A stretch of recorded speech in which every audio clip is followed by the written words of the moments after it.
It's gonna go down. It's gonna go down. We were just discussing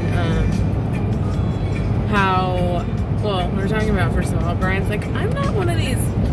We were talking about being an adrenaline junkies, like maybe we were contemplating on whether or not we're adrenaline junkies. I'm not an adrenaline junkie. I'm a chicken. Like, I'm scared. No, but yeah, but you were saying, yeah, we I don't want to like, get hurt. We don't do things that would put us in like physical harm's way, like crazy things like stunts or just you know, scuba diving, those kind of things. We don't do any of those kind of things. Nor do I ever want to jump out of an airplane. I have no desire. No. But I told Brian, I go, you're crazy. Where you're crazy is with your mouth. You will say crazy, uncomfortable things, but they're true. And they make everybody uncomfortable because they all want to pretend like they're not true.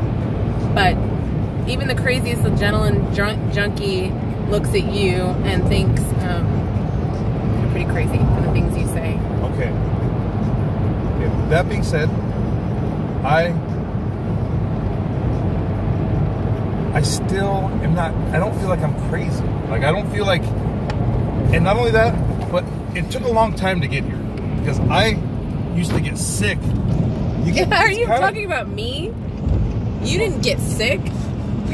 You were just making fun of me. Because whenever we would go to these events, like, especially when there was opposition or whatever, like, it's hard. It's really hard to face the opposition. I physically would get ill, but I'm like, how can I not? How can I not stand up against something that I know is so wrong? Like, and their presence, it's just, anyway, it took time to get like rough around the edges enough where I could handle it. It's not easy. It's like, and then you get. Heidi, you used to get sick. You used to be like, yeah, dry heaving. Oh, this is so scary. Just putting yourself out there, even with just a Trump hat, you know, it's just so scary. No, because that's not hard. For me, it is. Because for most people, it is. I mean, it's not hard anymore. But when you're brown, though, it was really hard for the first 2 years, I would say, to walk around with a MAGA hat in public. It was weird. It was really. I don't even think about it. You just would get so much attention. I did not like that. I didn't even like the good. I mean, the good attention is good, but I was just drawing. Just would go, hugs. Hey! Someone yell across the parking lot about your hat, and then everybody looks, and you're just like. But then the last 2 years, hugs from strangers. That's cool. No, there's a lot of strangers. Obviously, we do it because there's more good and bad that comes. Well, it from depends on where you're at. But I have a friend, Erica. She even talked about how gnarly it is being like. She went with us to an event. We were counter protesting. And she, after the whole thing was done, the next day we were talking, and she was like, I don't know how you guys do that. That was super hard for me. She's like, I felt like it. She's like, I just felt like they're evil. But you gotta say what we did. You gotta say what we did. Okay, it was a protest. It was a pro. What was it? It was just a. Was it a Biden? Yeah, it was an anti-Trump thing. It was an anti-Trump. That's what it was. It wasn't a pro anything. It was anti-Trump. Demonstration on a corner, and we're like, let's go. What city let's was it go. In? Torrance or something? Yeah, like that? yeah, I think it was Torrance.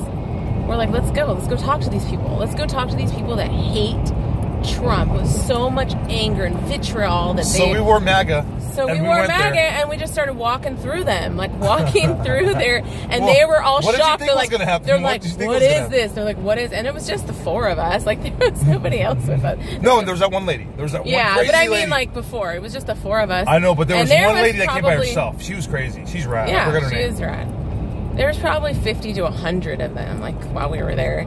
And we were just four of us, and we were full MAGA, walking through their crowd, and they were tripping on us. But, and I was just saying stuff, like, you know, out loud, like... We did go loud. I started saying things like, Trump did this, and Trump did that, like, trying to get someone to have a conversation with me. And I ended up having some good conversations and some really heated ones. Where a lady knocked my phone out of my hand.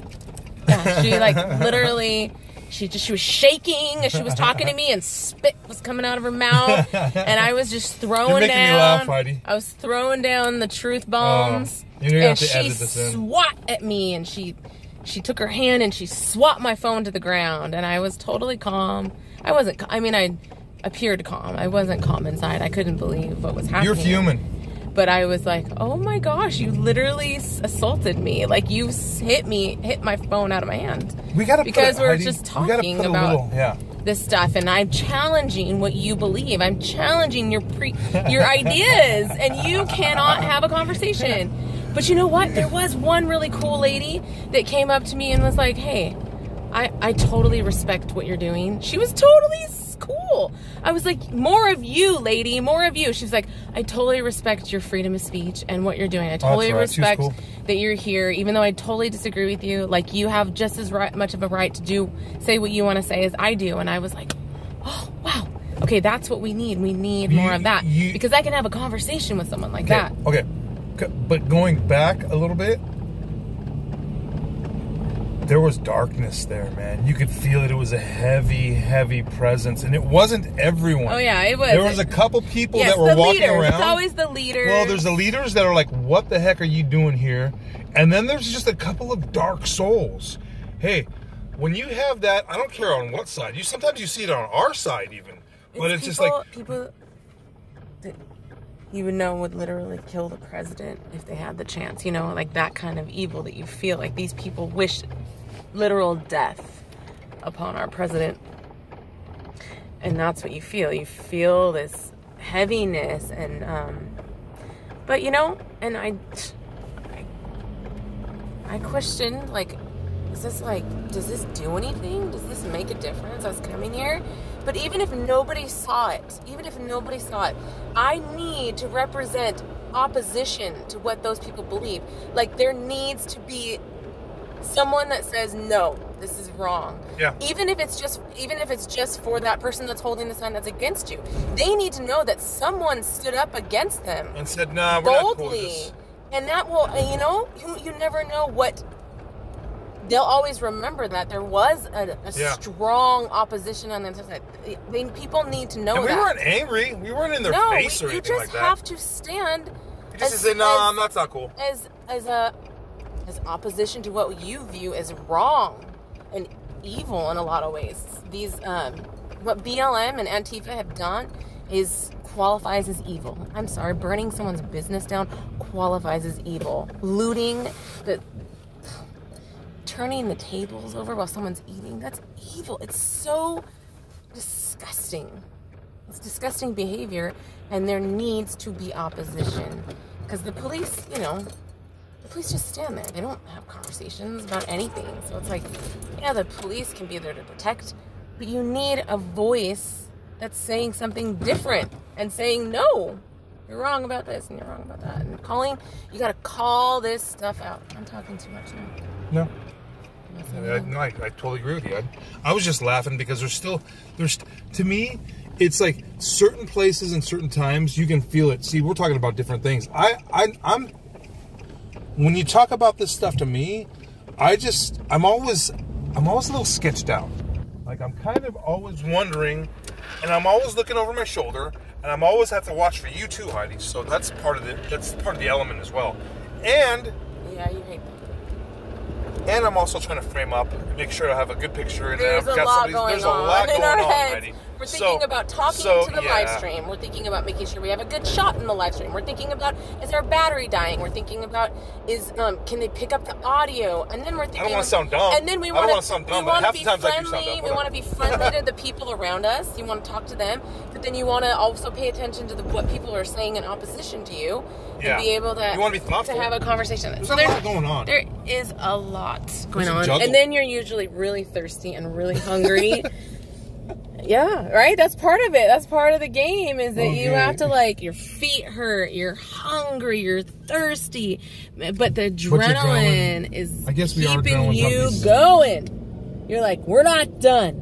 We're not done yet. And it usually gets the best at the very end. At the very end, that's when the crazy things happen. Oh, gosh. So you gotta stay till the very end. I hate it when I leave early and I miss all the fun. It's fun. Good times. All right.